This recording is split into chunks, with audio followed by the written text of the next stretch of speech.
Class is now in session. I'm Professor Hockey, and today we're discussing Game 66 of the regular season between the San Jose Sharks and the St. Louis Blues, in which the Sharks have lost 4-2. Now, at the end of my last review, which was the game against the Colorado Avalanche, I mentioned how the Sharks could not possibly be doing any worse in this next game against St. Louis, and that indeed ends up being the case. The Sharks were actually a couple steps better than they were in that previous performance. They already had more shots, more chances in the first 10 minutes of this game than they had in the full 60 minutes against Colorado in the previous one. Yet, having said that, even an improved San Jose Sharks team is going to be a loser on most given nights, and this is why they find themselves third last in the league currently. And so while this was indeed a better performance, a much better performance than that terrible one against Colorado, the Sharks still end up losing here tonight to the St. Louis Blues by a score of 4-2. And so in this first period, it does start off rather well for San Jose, but that really hasn't been their major issue thus far this season. They've scored the first goal of the game many different times. The problem for them is actually being able to hold on to a lead, and they really have not had much success in doing that this season. And so Karlsson gets his 20th goal of the season, hits a new career high in terms of points with 83, but the Blues are relatively quick in being able to tie that game back up with a goal from Torrey Krug, and so it is 1-1 at the end of the first period. In the second, this time it would be the St. Louis Blues getting the go-ahead goal, that one being from Sammy Blais, before the Sharks would get the game-tying goal from Tomas Hertl, and so after 40 minutes, we would be tied at 2. Going into the third period, this was an opportunity for the Sharks to try and get that bad taste out of their mouth from the previous performance against Colorado, come out here, win a period, win a game, and really put that Colorado Avalanche performance in the back of their mind, or even just completely out of it. But just within the first few minutes of the third period, that wasn't really the opportunity that they had, because Jakub Vrana would score to make it 3-2 St. Louis, and then it seemed to just sort of pause the San Jose Sharks, as they really didn't get all that many great chances once the Blues ended up taking this lead. You would expect score effects to end up coming into play here, and yet that didn't really seem to be the case. It was as if the Sharks were trying to play for the extra point while not actually being in a tied game that would go to overtime. But even as time would run out, you're thinking maybe the Sharks could pull out the same magic that they had in a few games ago against the Winnipeg Jets, where they scored in the last 10 seconds, tied up, and then won in overtime. But this time around, they weren't really given that opportunity because they ended up in some penalty troubles. First, it was Zetterlund taking a hooking penalty that would lead to the Robert Thomas goal to make this one a 2-goal game, and then Erik Karlsson, a more justifiable penalty, sure, but a penalty nonetheless, as it would become the San Jose Sharks keeping it on the penalty kill until about a minute left in this game, and with just a minute to try and get a 2-goal deficit erased, you're not going to necessarily have that much success in that. So indeed, the Sharks would be a loser here tonight, unfortunately, but at the very least, it was definitely much better and much more interesting to talk about than the previous game. Taking a look at the bottom of the standings situation, yesterday was going to be a pretty important day for San Jose standings-wise, as both the Ducks and the Blackhawks were in action. And while the Ducks did lose in overtime to the Canucks, and as such put them up to 51 points, 1 point ahead of San Jose, unfortunately, the Blackhawks would lose in regulation to the Detroit Red Wings in a rather close game, and as such they would stick at 49 points. Thus, coming into today's action, the Sharks would still be third last in the league. With this loss, they of course remain there at 50 points, but the only other game of interest here tonight is the one of the Coyotes, and as I record this, the Coyotes are winning 1-0, a precarious lead, but possible that they can close that one out, and if they manage to do that, they'll jump up to 56 points, which will make it seem as though this is coming down more so to a four-horse race. The Ducks, the Sharks, the Blackhawks, and the Blue Jackets, with of course the Blue Jackets leading the way thus far as we move down the stretch, but every loss, I guess you could say, helps San Jose as we move here down the stretch indeed. On to the players to talking about this first line. We have Barabanov, Couture, and Andreas Johnsson. First, I want to focus on Barabanov, who had himself a very good offensive game here tonight. He assisted and was the primary assist on both of the San Jose Sharks goals. The first one, it looked like he had the opportunity to shoot this puck, but ends up making the pass to Karlsson, who then has more or less a wide open net to shoot out. This is one of those situations where many hockey pundits would probably say, oh, shoot the puck. You want to shoot the puck because you want to get the puck on net. But sometimes you feel as though the pass is a better situation, and it seemed as though that was indeed the case here tonight with this particular play. And so indeed it ends up setting up Karlsson's 20th of the season, and then another very nice takeaway play that leads to the Tomas Hertl goal. So that was not only just Barabanov putting up a couple of assists, but he had multiple other opportunities in this game that also shined quite nicely on him. And so he has really been one of the Sharks' better forwards since Timo Meier's departure a couple of weeks ago in that trade with the New Jersey Devils. If not, he has been their best forward. Honestly, I don't think that's necessarily super controversial to say. And so Barabanov, who had been sort of in the trade rumors leading up to the trade deadline, but because of the extra year that is remaining on his contract, wasn't a huge option for most playoff teams, will definitely be much more of an attractive option as we move into this offseason and of course into next season, moving into next season's trade deadline, as long as the Sharks, are still kind of bad and as such looking to sell. Barabanov has been very good, and he could end up demanding a bit of decent value, especially with the contract that he is on. The other player who I want to talk about on this line is actually Andreas Johnsson. Now, he was tossed in more so as a cap dump in the perspective of New Jersey. Had only played a couple of games with them, and in those couple of games, only a few minutes of ice time in each of them. And so this was an opportunity with San Jose where he would not have nearly as much competition, could immediately come into the top six as David Quinn has done so, and for him to kind of rejuvenate a bit his career. While he probably doesn't have much of a future with the San Jose Sharks, he could be playing over these last 20 games that he has had, he could be playing for his next contract around the league. And so it was a great opportunity, all the motivation in the world to be able to do that. And yet, in the few games that he has played with San Jose, there hasn't really been all that much of anything. Again, another secondary assist here tonight on the Erik Karlsson goal, which is at the very least a point on the board, but there hasn't been a ton on the ice that I've actually been seeing from Andreas Johnsson for me to say, this guy is the type of player who you would want in your top 9 for a playoff team. That's just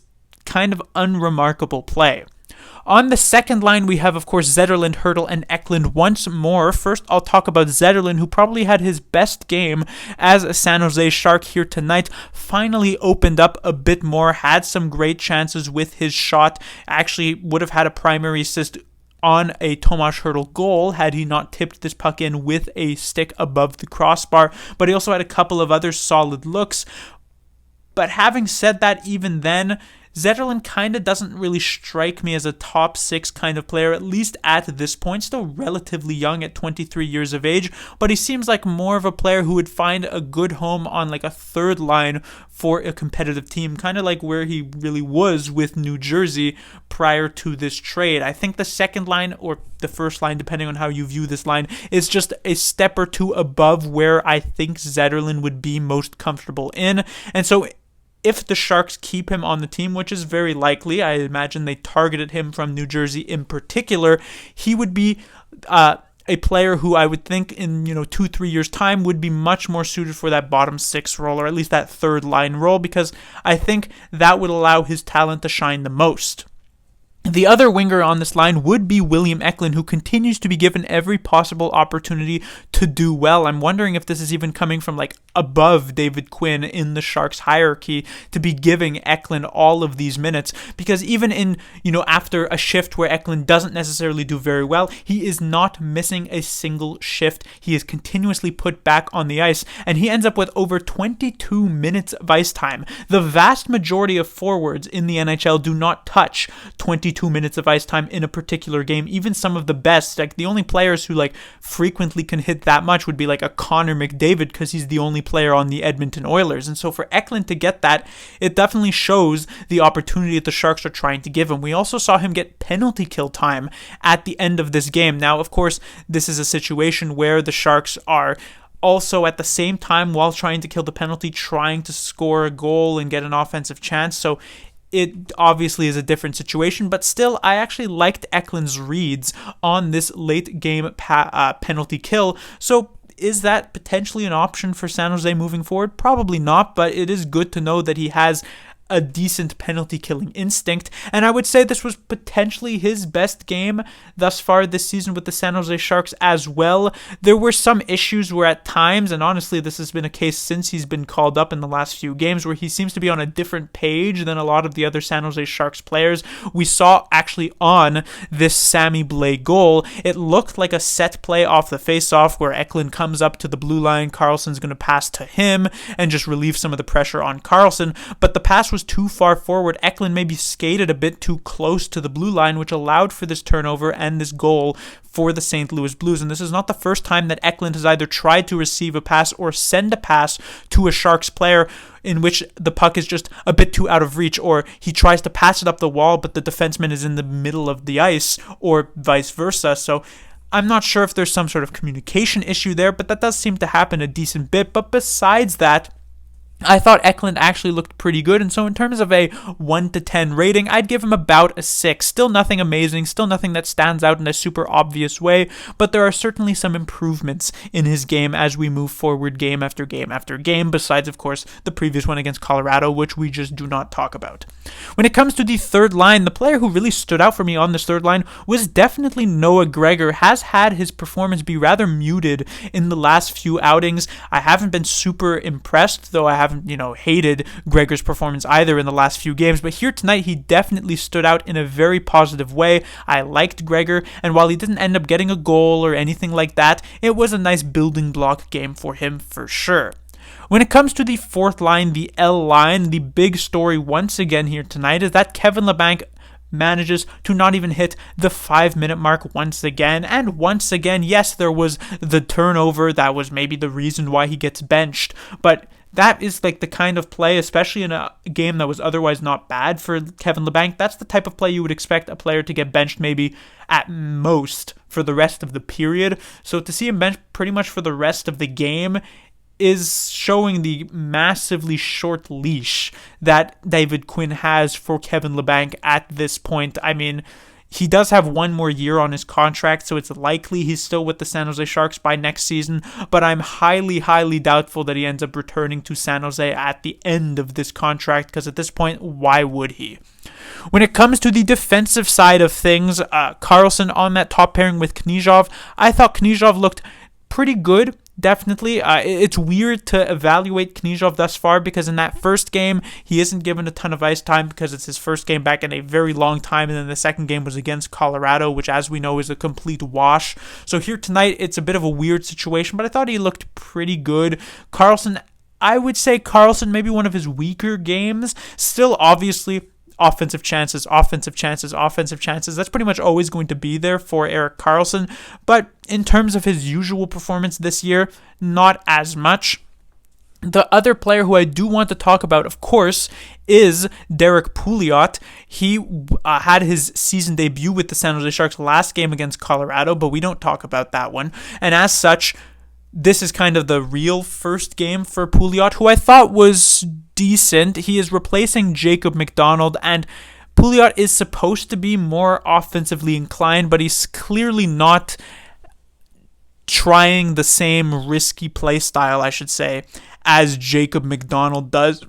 McDonald is essentially like an Erik Karlsson light, where he doesn't put up nearly the amount of points, but he still tries to go for the very risky, aggressive pinches in the offensive zone and in the neutral zone where he was frequently burned on them. Derek Pouliot seemed to be sort of more in the, yes, I am a kind of an offensive defenseman. We saw him on that second power play unit this game, but he tried to keep it much more conservative on the defensive side of things, and I thought that worked decently well for him. Nothing amazingly stand out, but when you're a third pairing defenseman, you're not really expecting to stand out anyway. And then finally, we have the goaltender here tonight, Kaapo Kähkönen, who I thought looked decent-ish, I guess. Didn't have too much of a chance on a couple of these goals. The Vrana one, maybe you're thinking he could lock down a bit better, but it also deflects in off of Karlsson. Otherwise, it would have just gone straight across the crease and wide. The Thomas one was a fantastic shot from Thomas.